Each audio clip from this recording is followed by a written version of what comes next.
ராகு கேது பயிற்சி. மீன ராசியில் இருக்கக்கூடிய ராகு பகவான் கும்ப ராசிக்கு பயிற்சி ஆகிறார்.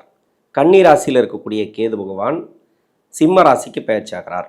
இந்த ராகு கேது நிழல் கிரகங்கள், நிறம் மாறும் கிரகங்கள். உங்கள் ஜனனகால ஜாதகத்தில் எந்த வீட்டில் இருக்கோ அந்த வீட்டதிபதியோட பலன்களை கொடுக்கும். கோச்சார அடிப்படையில் சனியுடைய வீட்டில் ராகு, சூரியனோட வீட்டில் கேது. சனி சூரியன் பகை கிரகங்கள். ராகு பகவானுக்கு வீடு கொடுத்த கிரகம் சனி. இப்போ ராகு பகவானுக்கு 2ஆம் இடத்துல சனி பகவான் இருக்கிறார். கேது பகவானுக்கு வீடு கொடுத்த கிரகம் சூரியன். அவர் ஒரு மாதம் ஒரு கட்டத்தில் இருப்பார் அந்த சூரிய பகவான். ஏன்னா ஒவ்வொரு மாதம் ஒவ்வொரு கட்டத்தில் ஒவ்வொரு ராசியில் இந்த சூரிய பகவான். அப்போ கேது பகவான் கொடுக்கக்கூடிய பலன்கள் எப்படி இருக்கும்? மாதம் ஒரு பலன்களாக இருக்கும். ஆனால் ராகு பகவான் கொடுக்கக்கூடிய பலன்கள் நிரந்தரமாக இருக்கும். ஏன்னா சனி பகவான் வீடு கொடுத்த கிரகம் ராகு பகவானுக்கு 2ஆம் இடத்துல இருக்கிறார். அப்போ ராகு பலமாக இருக்கார். அங்கே கேது பகவான் மட்டுமே மாதம் ஒரு பலன்களை கொடுக்கும். உங்களுடைய ஜனனகால ஜாதகத்தில் ராகு பகவானும் கேது பகவானும் யாரோட வீட்டில் இருக்காங்க, எந்த வீட்டில் இருக்காங்களோ அந்த வீட்டதிபதி யார்? சனி பகவானுக்கு பகை கிரகமா இல்லை நட்பு கிரகமா? இது மாதிரியான அமைப்புகளில் இருக்கக்கூடிய ராகுவும் கேதுவும் உங்கள் ஜனனகால ஜாதகத்தில் எந்த ராசியில் இருக்கிறார்கள் அப்படிங்கிறத கமெண்ட் செக்ஷனில் எனக்கு பதிவு பண்ணுங்கள். 12 ராசிகளில் இருக்கக்கூடிய 27 நட்சத்திரங்களுக்கும் உடைப்பட்ட நட்சத்திரங்களோடு சேர்த்து 36 நட்சத்திரங்களுக்கும் தசாபுத்தி பலன்களாக கணித்திருக்கிறேன். கடகராசி பூசம் நட்சத்திரம், இது சனி பகவானுடைய நட்சத்திரம். தசா காலங்கள் 19 வருடம். என்னோட கணக்குப்படி 10 வருடம் நான் கணக்கில் எடுத்துக்கிறேன். சென்ட்ரு பகுதியில் உங்கள் சுய ஜாதகத்தில் என்ன தசாபுத்தி இருப்பு இருக்கோ அதை நீங்கள் கணக்கில் வச்சிங்க. ஒரு சில பேருக்கு தசாபுத்தி இருப்புகள் 3 வருடம் இருக்கலாம், 6 வருடம் இருக்கலாம், 16 வருடங்கள் கூட இருக்கலாம், 18 வருடங்களும் இருக்கலாம். உங்கள் சுய ஜாதக இருப்பை பொறுத்து சென்ட்ரு பகுதியில் எடுத்தால் நிறைய பேருக்கு புரியும் அப்படின்றதுனால நான் சென்ட்ரு பகுதியில் எடுக்கிறேன். 10 வயசு வரைக்கும் சனி தசை நடப்பில் வந்தால் பிறகு 17 வருடங்கள் புதன் தசை, 10 + 17 27, 27 வயசு வரைக்கும் புதன் தசை நடப்பில் வரும். ஒரு சில பேருக்கு 30 வயசு வரைக்கும் கூட தசாபுத்தி இருப்புகள் ரீதியாக வரலாம். புதன் தசை நடக்கக்கூடிய நபர்களுக்கு 16 வயசுலேருந்து ஒரு 21 வயசு வரைக்கும் புதன் தசை நடக்குது. இந்த காலகட்டங்களில் 8ஆம் இடத்துக்கு வரக்கூடிய ராகு, 2ஆம் இடத்துக்கு வரக்கூடிய கேது. இந்த கேது பகவானும் ராகு பகவானும் வீடு கொடுத்த கிரகங்களை தான் நம்ம பார்க்கணும். 8ஆம் இடத்துல ராகு அப்படின்னாக்கா 8க்குடைய கிரகம் சனி பகவான். ராகு பகவானுக்கு வீடு கொடுத்த கிரகம் சனி பகவான், அவருக்கு 2ஆம் இடத்துல, ராசிக்கு 9ஆம் இடத்துல. ராசிக்கு நல்லா இருக்குது.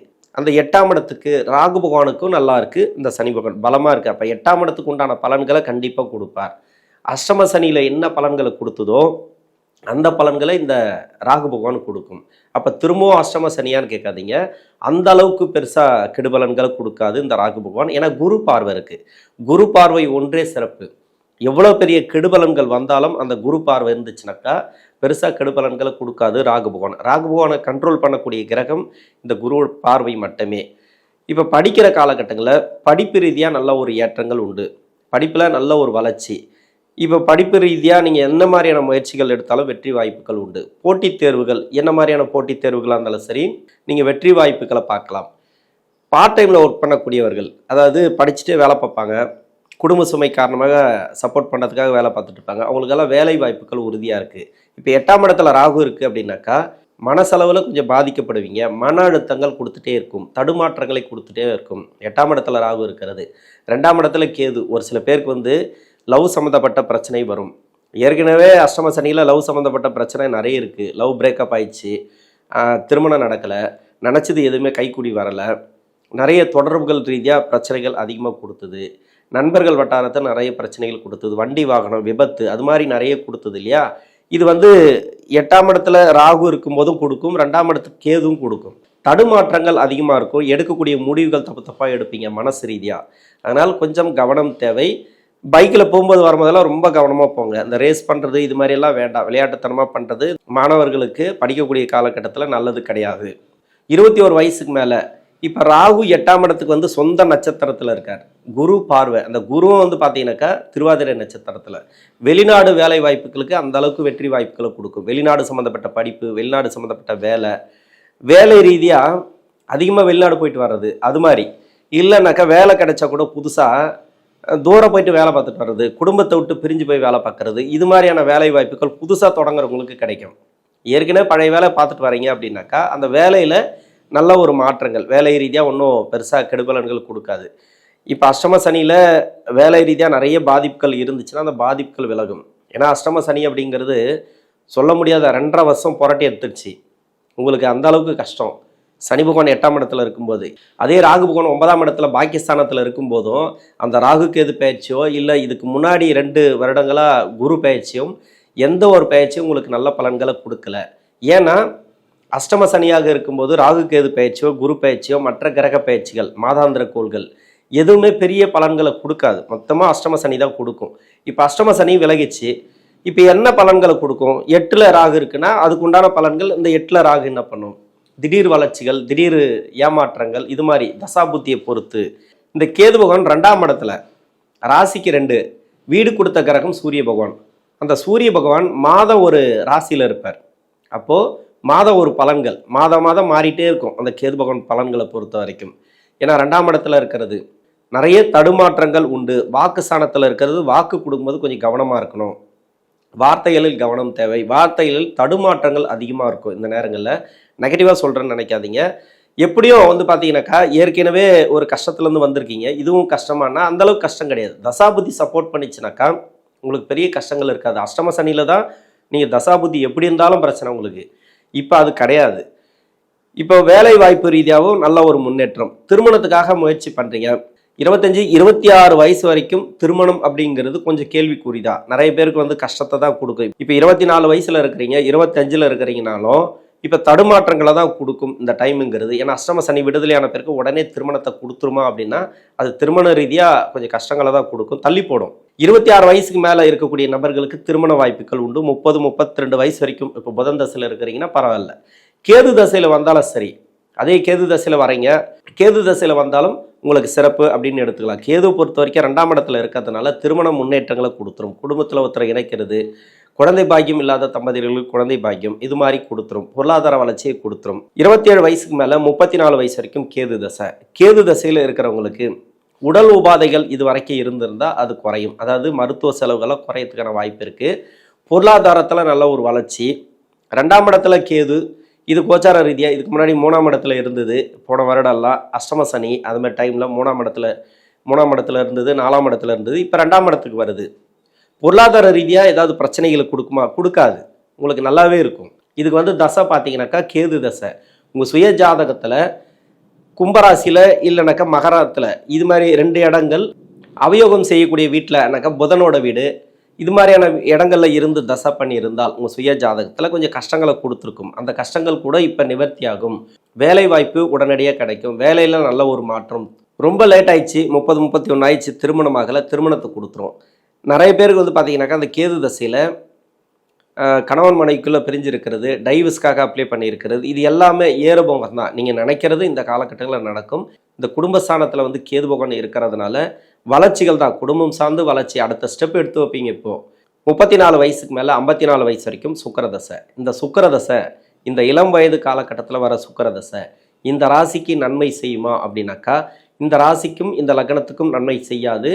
சுக்கிரனோட வீட்டுக்கு சந்திரன் நன்மை செய்யாது, சந்திரனோட வீட்டுக்கு சுக்கிரன் நன்மை செய்யாது. அப்போ சுக்கிரதசை எப்படி 20 வருட காலங்கள் எப்படி வாழ்கிறது? அப்போது அவயோக கிரகங்கள் 3, 6, 10, 11 இருந்துச்சுன்னா சிறப்பு. இந்த ராசிக்கு 3ஆம் இடத்துல நீசமாயிடுவார். வீடு கொடுத்த கிரகம், அதாவது 3ஆம் இடத்துல இருக்கிறது பெஸ் இல்லை, 3, 6, 10, 11 இருந்துச்சுனாக்கா நல்லதுன்னு சொல்லலாம்.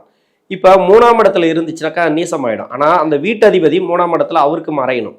அப்போ அந்த சுக்கிரதசைங்கிறது 20 வருடமும் நல்ல பலன்களை கொடுத்துரும். அது மட்டும் இல்லாமல் 6ஆம் இடத்துல இருக்கிறது சிறப்பு. அந்த வீடு கொடுத்த கிரகம் அவருக்கு மறையணும். இப்போ 6ஆம் இடத்துல சுக்கிரன் இருக்குன்னு வச்சுக்கலாம். 6ஆம் இடத்துல சுக்கிரன் இருக்கும்போது அந்த வீடு கொடுத்த கிரகம், சுக்கிரனுக்கு வீடு கொடுத்த கிரகம் மறைவு ஸ்தானத்தில் இருந்துச்சுனாக்கா சிறப்பு. அதே 11ஆம் இடம் அவரோட வீடு, அங்கே ஆட்சி பெற்று இருப்பார். இப்போ அந்த 11ஆம் இடத்துல இருக்கும்போது அந்த அளவு நல்ல பலன்களை கொடுக்காது. அவரோட வீட்டில் இருந்து தசை பண்ணிச்சுனாக்கா இந்த சுக்கிர பகவான் அந்த அளவுக்கு நல்ல பலன்களை கொடுக்காது. வேற எங்க இருந்து தசை பண்ணாலும் உங்களுக்கு நல்ல பலன்கள் உண்டு. அதிகப்படியாக இந்த சுக்கிர தசையில் 8ஆம் இடத்துல ராகு அப்படிங்கிறது இப்போ அஷ்டம சனி விடுதலை ஆயிடுச்சு, உடனே ஒரு தொழில் தொடங்கணும், ஒரு வேலையை ஸ்டார்ட் பண்ணணும் அப்படின்னு நினச்சிருப்பீங்க. அது உங்கள் சுய ஜாதகத்தை செக் பண்ணுங்க. ஆனால் உங்களுடைய சக்திக்கு மீறி எதையுமே செய்யாதீங்க. யாரோ ஒருத்தர் தொழில் தொடங்கலாம் அப்படின்னு ஆசைவார்த்தை சொன்னால் கூட அதை நம்பாதீங்க. நீங்கள் ஏற்கனவே செய்கிற தொழிலை செஞ்சுட்டு வாங்க. புதுசாக தொழில் ஸ்டார்ட் பண்ணுறது, அதாவது அந்த தொழிலில் புதுப்பிக்கலாமே தவிர வேற ஒரு தொழில் செய்கிறது, இந்த தொழில் ஒத்து வரல அப்படின்ட்டு வேற ஒரு தொழில் பண்ணுறது, அந்த தொழில் கூட நீங்கள் வந்து இன்வெஸ்ட்மெண்ட் அதிகமாக வேண்டாம், ஒரு சின்ன தொகையில் நீங்கள் தொழில் பண்ணலாம், ஒரு வேலையை மாற்றலாம். ஏற்கனவே வேலையில் இருக்கிறீங்க தனியார் துறையில், நிறைய பிரச்சனைகள், எனக்கு வந்து வேலை ரீதியாக நிறைய பிரச்சனை, வேலை மாற்றம் கண்டிப்பாக வரும். இந்த 8ஆம் இடத்துல ராகு வந்த பிறகு வேலை மாற்றங்கள் கண்டிப்பாக கொடுக்கும், இடமாற்றங்களை கொடுக்கும். ஒரு ப்ரொமோஷன் கேட்டிங்கன்னா அந்த ப்ரொமோஷன் கிடைக்கும், ஆனால் தடை தாமதங்களோடு கிடைக்கும். மன அழுத்தம் அதிகமாக இருக்கும். வேலை செய்யக்கூடிய இடங்களை பார்த்தீங்கன்னாக்கா அதிகப்படியாக உங்களுக்கு சுமை அதிகமாக இருக்குது. அந்த வேலையில் எல்லா வேலையும் நீங்கள் செய்கிற மாதிரியா இருக்கும். உடல் உபாதைகள் உண்டு. உணவு பழக்க வழக்கங்களை கொஞ்சம் கவனமாக தட்டிங்கனாக்கா இந்த காலகட்டங்கள் நல்லது அப்படின்னு சொல்லலாம். சுக்கிர தசையில் நீங்கள் தொழில் விவசாயம் செய்து கொண்டு இருந்தாலும் இல்லை சிறு தொழில் முதல் கொண்டு பெரிய தொழில் வரைக்கும் எந்த மாதிரியான தொழிலில் இருந்தாலும் சரி ஓரளவுக்கு வளர்ச்சி பார்க்கலாம். பெருசாக கெடுபலங்கள் இல்லை. ஏன்னா ராகு பகவானுக்கு வீடு கொடுத்த கிரகம் அவருக்கு 2ஆம் இடத்துல, ராகுக்கு 2ஆம் இடத்துல குரு பார்வை இருக்குது. அதனால் 8ஆம் இடத்துல இருந்தாலும் திடீர் அதிர்ஷ்ட வாய்ப்புகள் உண்டு. எல்லாருக்குமே சொல்லலாம், அதை எல்லாருக்குமே சொல்லலாம். திடீர் அதிர்ஷ்ட வாய்ப்புகள் நீங்கள் நினச்சி பார்க்க முடியாத அளவுக்கு ஒரு பண வரவு, அப்படி இல்லைனாக்கா ஒரு சொத்து வரவு, இது மாதிரி எதிர்பாராத பண வரவுகள் இந்த காலகட்டங்களில் உண்டு. ஏன்னா 8ஆம் இடம் அப்படிங்கிறது புதையல் சம்மந்தப்பட்டது, லாட்ரி யோகம், இது மாதிரி அது சம்மந்தமாக இருந்தீங்கன்னாக்கா அதில் ஒரு நல்ல வளர்ச்சி இந்த காலகட்டங்களில் உண்டு. 54 வயசுலேருந்து 60 வயசு வரைக்கும் சூரிய தசை, 60 வயசுலேருந்து 70 வயசு வரைக்கும் சந்திர தசை, 70 வயசுலேருந்து 77 வயசு வரைக்கும் செவ்வாய் தசை. இந்த 3 தசைகளும் யோகம் செய்யக்கூடிய தசைகள். இந்த தசையில் இருந்தீங்கன்னாக்கா அபரிவிதமான வளர்ச்சிகளை பார்க்கலாம். 80% உங்களுக்கு நல்லாவே இருக்கும் அப்படின்னு எடுத்துக்கலாம். உங்கள் சுய ஜாதகத்தில் அவயோகம் செய்யக்கூடிய இடத்துல இருந்து தசை பண்ணால் கூட பெருசாக கெடுபலங்கள் இல்லை. இப்போ ஒரு புத்துணர்ச்சி பிறக்க உங்களுக்கு இப்போ தான் ஒரு தைரியம் வரும். எப்பவுமே இல்லாத அளவுக்கு ஒரு உங்களுக்கு வந்து ஒரு புத்துணர்ச்சி, அதாவது தன்னம்பிக்கை இந்த காலகட்டங்களில் பிறக்கும். திடீர் அதிர்ஷ்ட வாய்ப்புகள், பண வரவு, நீங்கள் கொடுத்த பணம் வந்து நீங்கள் நினச்சி கூட பார்க்க மாட்டீங்க, திடீர்னு வந்து அந்த பணம் வரக்கூடிய சூழ்நிலை. உடல்நிலை தொந்தரவுகள், அதாவது நோய் நொடி பிரச்சனைகள் எதுவாக இருந்தாலும் சரி இந்த காலத்தில் கிளியர் ஆகும். ஆனால் உணவு பழக்க வழக்கங்களை மட்டும் கொஞ்சம் கவனமாக இருங்க. 8ஆம் இடத்துல ராகு இருக்கும்போது அடிவயிறு சம்மந்தப்பட்டது ஏதோ ஒரு வகையில் தேவையில்லாத வந்து ஒரு ஹாஸ்பிட்டல் போக வைக்கிறது, மனசு பாதிக்கக்கூடிய நிலைமை, இது மாதிரி ஏதோ ஒன்று சிக்கலை கொடுத்துட்டே இருக்கும். பெருசாக முதலீடுகள் இந்த காலகட்டங்களில் வேண்டாம். வேறு யாராவது வந்து ஒரு முதலீடு போடலாம் அப்படின்ட்டு நீங்களாக வந்து ஏமாந்தாதானே தவிர, நீங்களாக போயிட்டு ஒரு பெருசாக முதலீடு பண்ணி நீங்கள் நஷ்டப்பட்டாதானே தவிர உங்களை யாருமே இது பண்ண மாட்டாங்க. அது மாதிரி பெருசாக இந்த காலகட்டங்களில் யோசிக்காதீங்க. இந்த 3 தசைகளில் இருக்கிற நபர்களுக்கு குடும்பத்தில் வந்து சுபிட்சமான ஒரு விசேஷங்கள் நடக்கும், சுப விசேஷங்கள் அதிகமாக நடக்கும், நல்ல ஒரு முன்னேற்றங்கள் அப்படின்னு சொல்லலாம். இந்த 3 தசைகளும், அதாவது சூரிய சந்திரன் செவ்வாய் தசைகளில் 77 வயசுலேருந்து 95 வயசு வரைக்கும் ராகு தசை. ராகு தசை சிறப்பான தசை, நல்ல ஒரு முன்னேற்றங்கள் கொடுக்கக்கூடிய தசை இந்த ராகு தசை. உங்கள் சுய ஜாதகத்தில் எங்கே இருந்து தசை பண்ணலாம் சரி, ஏன்னா சனியோட வீட்டில் இருந்து தசை பண்ணால் கூட இந்த இந்த ராகு தசை அப்படிங்கிறது சிறப்பு. இப்போ ராசிக்கு 8ஆம் இடத்துல மறைகிறார், வீடு கொடுத்த கிரகம் சனி பகவான். எங்கே இருந்தாலும் சரி, என்ன மாதிரியான அமைப்பில் இருந்தாலும் சரி, இந்த ராகு தசை சிறப்பு.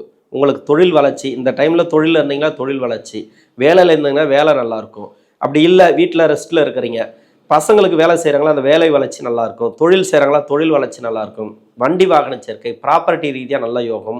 இப்போ தான் வந்து ஒரு சொத்து வரும், கொடுத்த பணம் வரும், வீட்டில் வந்து பணம் வந்து அந்த அளவுக்கு வந்துனே இருக்கும். அது மாதிரி தொழில் ரீதியாக வருமா இல்லை வந்து வேலை ரீதியாக வருமா, அப்படி இல்லைனாக்கா ரொம்ப நாளாக இருக்கக்கூடிய சொத்து வரவுகள் மூலிமா வருமா, ஏதோ ஒரு வகையில் பணம் வரும். ஒரு திடீர் அதிர்ஷ்ட வாய்ப்புகள் இந்த ராகு தசையில் உண்டு. ஏன்னா குரு பார்வை இருக்குது. அதனால் இந்த ராகு தசையில் இருக்கக்கூடிய நபர்கள் 2ஆம் இடத்துல இருக்கக்கூடிய கேது உடல்நல தொந்தரவுகளை கொடுத்துனே இருக்கும். உடல் வந்து ஏதாவது ஒரு நோய், அதுமாரி அசௌகரியங்கள், அதாவது மூட்டு வலி, கை கால் வலி, ஏதோ ஒரு வகையில் சின்ன சின்ன உடல் உபாதைகளை கொடுத்துட்டே இருக்கும், மருத்துவ செலவுகளை கொடுத்துட்டே இருக்கும். இது வந்து வாக்குஸ்தானம். நீங்கள் என்ன பேசினாலும் ஒரு சில பேருக்கு வந்து பிடிக்காமல் இருக்கும். நீங்கள் எதை பேசினாலும் அதில் வந்து ஏதோ ஒரு தப்பு கண்டுபிடிப்பாங்க. அது மாதிரி வயதான காலகட்டத்தில் இந்த கேது பகவான் அப்படிங்கிறது ரொம்ப கஷ்டத்தை கொடுக்கும் 2ஆம் இடத்துல இருக்கிறதுனால. இந்த கடகராசியில் இருக்கக்கூடிய பூச நட்சத்திரக்காரர்களுக்கு 8ஆம் இடத்துக்கு வரக்கூடிய ராகு, 2ஆம் இடத்துக்கு வரக்கூடிய கேது நல்ல ஒரு மாற்றங்கள் தசாபுதி ரீதியாக கொடுக்கும். நன்றி.